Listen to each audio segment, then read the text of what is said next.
और चलिए अब आपको दिखाएंगे देश और दुनिया की 20 बड़ी खबरें। दिल्ली के श्रद्धा मर्डर केस के आरोपी आफ्ताब के साथ पुलिस ने जंगल में तलाशी अभियान चलाया, जहां पुलिस ने लड़की के शव के टुकड़ों की खोज में जुट गई। पुलिस को इस बात का शक है कि आरोपी ने हत्या के बाद कई जगहों पर शव के टुकड़े फेंके थे। तो वहीं जांच में एक और बड़ा पर्दाफाश हुआ। बताया गया कि लड़की की हत्या के बाद आरोपी दूसरी लड़कियों के संपर्क में था। साथ ही आफ्ताब ने मर्डर के बाद शव को ठिकाने लगाने के लिए गूगल का सहारा लिया था। राजस्थान के उदयपुर रेलवे ट्रैक धमाका मामले में एनआईए सूत्रों ने कई खुलासे किए हैं। धमाके में एनआईए पीएफआई एंगल से भी जांच शुरू कर दी गई है। इस मामले में पुलिस ने फिलहाल 3 लोगों को हिरासत में लिया। तो साथ ही इस बात का भी खुलासा हुआ कि धमाके में 1.5 किलो विस्फोटक का इस्तेमाल किया गया था, जिसे बैटरी के जरिए इस्तेमाल किया गया। वहीं पुलिस की एफआईआर में जिलेटिन, डेटोनेटर और फ्यूज वायर का जिक्र किया गया है। जम्मू में पुलिस ने आतंकियों की बड़ी साजिश को नाकाम कर दिया। वहां पुलिस और बम स्क्वाड ने 2 बैग बरामद किए, जिनमें आईईडी भरा हुआ था, जिन्हें डिफ्यूज कर दिया गया। पाकिस्तानी सीमा से करीब 3 किलोमीटर की दूरी पर यह बैग एक खेत से बरामद हुआ, जो पुलिस स्टेशन के बिल्कुल नजदीक मिले, जिन्हें डिफ्यूज कर दिया गया। और इसी बीच संवेदनशील इलाके में हाई अलर्ट भी जारी किया गया। महाराष्ट्र के ठाणे में शिंदे गुट और ठाकरे गुट के कार्यकर्ता आपस में ही भिड़ गए। दोनों गुटों में जमकर मारपीट हुई। इसी दौरान एक शख्स घायल हो गया, जिसे अस्पताल में भर्ती कराया गया। आरोप यह है कि ठाणे में ठाकरे गुट की तरफ से हुई बैठक बुलाई गई थी। वहीं पर दोनों गुट के कार्यकर्ता में कहासुनी हुई और यह मामूली कहासुनी मारपीट में बदल गई। मुंबई में कुछ लोगों ने कार में टक्कर के बाद बेस्ट की बसों पर पत्थरबाजी शुरू कर दी। हमले में बस के शीशे टूट गए, कई यात्री इसमें घायल हो गए। बताया गया कि वेस्टर्न एक्सप्रेस हाईवे पर बस ने कार में टक्कर मार दी थी, जिसके बाद कार सवार ने अपने दोस्तों को बुला लिया और फिर बस पर पथराव किया। घटना की जानकारी मिलते ही पुलिस मौके पर पहुंची और मामले की जांच पड़ताल शुरू कर दी। छत्तीसगढ़ के बिलासपुर के कार्यक्रम के दौरान 2 गुट आपस में ही भिड़ गए, जिसका वीडियो सोशल मीडिया पर वायरल हो गया। इसमें दोनों पक्ष एक दूसरे पर ताबड़तोड़ लाठियां बरसाते हुए नजर आए।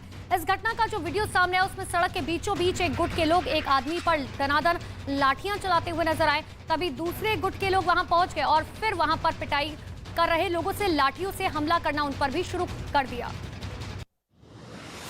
उत्तर प्रदेश के जालौन में शराब के नशे में लड़के ने तेज रफ्तार कार को पेट्रोल पंप के अंदर घुसा दिया, जो पेट्रोल भरे टैंक से टकरा गए। लेकिन गनीमत ये रही कि इस हादसे में कोई बड़ा नुकसान नहीं हुआ।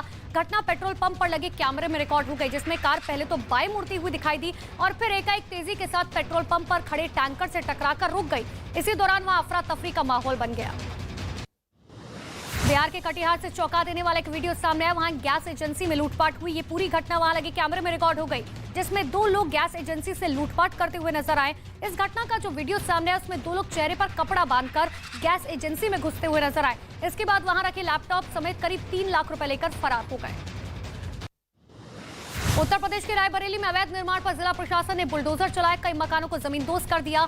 इन अवैध मकानों को तालाब की जमीन पर कब्जा करके बनाया गया था। प्रशासन की तरफ से कई बार नोटिस मिलने के बाद भी जब कब्जाधारियों ने जमीन खाली नहीं की तो कार्रवाई की गई। मकानों को गिराने के वीडियो भी सामने आए, जिन्हें मिट्टी खोदने वाली मशीन से गिराया गया था। मिजोरम के हनहतियाल में पत्थर की खदान में बड़ा हादसा हो गया। वहां काम करे करीब 15 से 20 मजदूर दब गए, जिन्हें बचाने के लिए रेस्क्यू ऑपरेशन चलाया गया। बताया गया कि मोदाड़ गांव के पास मजदूर पत्थर खोदने का काम कर रहे थे, तभी पत्थर की खदान अचानक से ढह गई और इसी दौरान कुछ मजदूर तो भागने में कामयाब रहे, लेकिन उसमें से कुछ मलबे में ही दब गए। गुजरात के कच्छ जिले में एक दर्दनाक हादसा हो गया। यहाँ एक ही परिवार के 5 लोगों की नर्मदा नहर में डूबने से मौत हो गई। मृतकों में 3 महिलाएं शामिल हैं। बताया गया कि पानी लाते समय नहर में फिसली महिला को बचाने के लिए परिवार के सदस्य नहर में कूद गए थे, मगर महिला को बचाने की जगह सभी लोग डूब गए। उधर पुलिस मामले की जांच शुरू कर चुकी है। महाराष्ट्र के रायगढ़ में केमिकल कंपनी में गैस रिसाव से हड़कंप मच गया। गैस रिसाव की वजह से कर्मचारी की मौत हो गई, जबकि 2 लोगों की तबीयत बिगड़ गई, जिन्हें इलाज के लिए अस्पताल में भर्ती कराया गया। घटना से गांव वालों का गुस्सा फूट पड़ा। मौके पर पहुंचकर कंपनी में जमकर तोड़फोड़ की गई। फिलहाल पुलिस मामले की जांच कर रही है। आंध्र प्रदेश के नेल्लूर के कई हिस्सों में भारी बारिश की वजह से जनजीवन प्रभावित हो गया। बारिश के बाद शहर के निचले इलाकों में पानी लबालब भर गया। रिहायशी इलाके में दरअसल पानी की चपेट में आ गए। सड़कों पर पानी भरा हुआ दिखाई दिया। पार्किंग में लगी कार तो पूरी तरीके से डूब गई। अंडरपास पर गाड़ियां रेंगती हुई नजर आई। बद्रीनाथ धाम में बर्फबारी के बाद कड़ाके की ठंड पड़ रही है। साथ ही पहाड़ से लेकर पेड़ पौधे तक बर्फ की सफेद चादर में लिपटे हुए नजर आए। पहाड़ों की ऊंची ऊंची चोटियों पर बर्फ जम गई तो वहीं घरों की छतों पर बर्फ जमी हुई दिखाई दी। धाम के चारों तरफ बर्फ ही बर्फ नजर आई। बद्रीनाथ धाम की यात्रा अपने अंतिम दौर में चल रही है।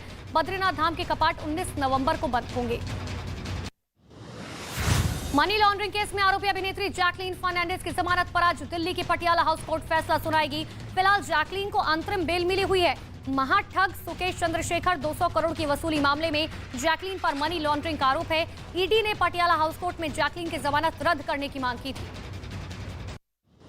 इंडोनेशिया के बाली में पीएम मोदी ने G20 शिखर सम्मेलन को संबोधित किया। सम्मेलन में पीएम ने यूक्रेन युद्ध, कोरोना महामारी समेत कई मुद्दों पर अपनी बात रखी। उन्होंने यूक्रेन युद्ध को बातचीत के जरिए सुलझाने की भी अपील की। तो इस सम्मेलन में अमेरिका के राष्ट्रपति जो बाइडेन ने पीएम मोदी के साथ गर्मजोशी से मुलाकात की।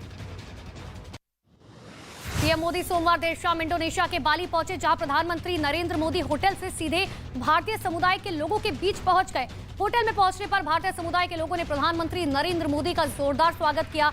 इसी बीच वहां मौजूद लोगों ने मोदी मोदी और भारत माता की जय के नारे लगाए। उधर पीएम मोदी को देखकर इंडोनेशिया में रह रहे भारतीय समुदाय के लोग बेहद खुश दिखाई दिए। सीएम योगी आदित्यनाथ ने लखनऊ में मुख्यमंत्री आवास योजना कार्यक्रम में हिस्सा लिया। इस मौके पर सीएम योगी आदित्यनाथ ने कहा कि मुख्यमंत्री आवास योजना के लाभार्थियों को 905 करोड़ रुपए से अधिक की सौगात उपलब्ध कराई जा रही है। सीएम ने कहा कि कोई भी सरकारी योजना हो, किसी को दखल देने की इजाजत नहीं दी गई है। साथ ही आवास योजना प्रक्रिया को पारदर्शी रखा गया है। ऑस्ट्रेलिया के न्यू साउथ वेल्स में बाढ़ ने भीषण तबाही मचाई। बाढ़ की वजह से वहां इमरजेंसी जैसे हालात पैदा हो गए। हर जगह पानी और मलबा जमा हुआ नजर आया, जिसके बाद यहां फंसे हुए लोगों को बाहर निकालने की कोशिशें की जा रही हैं। नदी में बढ़ते जलस्तर की वजह से आसपास के दूसरे शहरों में भी अलर्ट जारी किया गया। बाढ़ की वजह से यहां कई मकान पानी में डूबे हुए नजर आए। और चीन के हाइजू में कोविड आइसोलेशन के विरोध में प्रदर्शन हुआ। इस दौरान लोगों ने बैरिकेडिंग को भी तोड़ दिया, जिसके बाद हालात को संभालने के लिए सुरक्षा बलों को उतारना पड़ा। इस दौरान लोगों ने झंडे के साथ मानव श्रृंखला बनाई और सरकार के खिलाफ नारे लगाए। सड़क पर उतरे लोगों ने पुलिस की बैरिकेडिंग को भी तोड़ दिया।